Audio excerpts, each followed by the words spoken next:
Hey, Dan Westfall here, Client Focused Financial. So today's topic that I'm going to talk about is geared towards you people out there that have a 401k. So the reason I'm bringing this up is that if you have a 401k, many times you have two different options to pick from within your 401k, either a traditional option or which is pre-tax money going into the plan, or you have a Roth option, which is after-tax money that's going into the plan.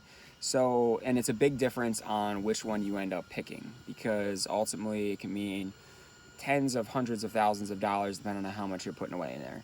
So why am I talking about this? And simply, I'll give you some examples to kind of wrap your brain around the bigger differences. The way that they work when you're thinking about picking this is that the pre-tax money that goes into a traditional 401k plan, which that's what many of you probably have out there, is a traditional 401k that's pre-tax, meaning if you're making $80,000 a year and you contribute $5,000 into that, that's bringing your gross income from, well, it's bringing your taxable income from $80,000 down to $75,000, meaning that you're not paying as much in taxes that year because $5,000 of that is gone into your retirement account pre-tax. So you've never paid taxes on that money.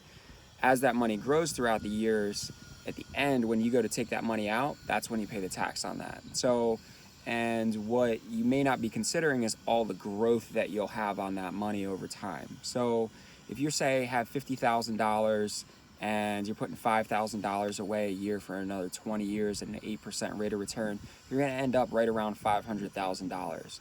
The majority of that being the growth on your money that you put in there, because over 20 years, $5,000 a year, that's $100,000 over a 20-year time frame. So $400,000 is going to be growth on that, which when you take that money out in retirement, that's when you pay the tax on it.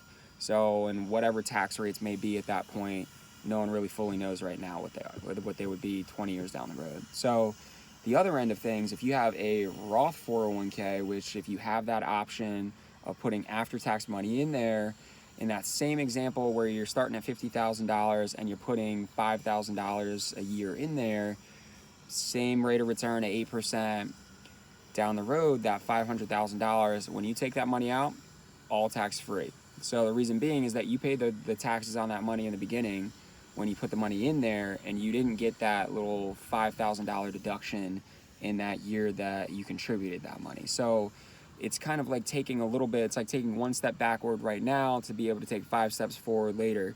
So, I just wanted to go over that just so you guys have a better idea when you're going about making those contributions. And it's something that if you're already doing that and you have an option for a Roth 401k, maybe something to think about. So talk with a financial planner. If you have specific questions and you want to talk to me about it, I'd be more than happy to have a conversation with you. DM me with any questions, give me a call if you want to talk more specifically about your situation. But it is definitely something to consider, because it can make tens of hundreds of thousands of dollars difference just in that example there. If you had $500,000 in a pre-tax traditional 401k, if you're taking money out of that account over time, essentially that $500,000, even in a lowest, relatively lowest tax bracket right now of 12%, 12% on $500,000 is a lot more money than 0% on $500,000 would be if you were just contributing to a Roth 401k. So that's just a quick difference of what the two would be. Again, if you have questions, feel free to reach out to me. Until next time, appreciate you checking me out.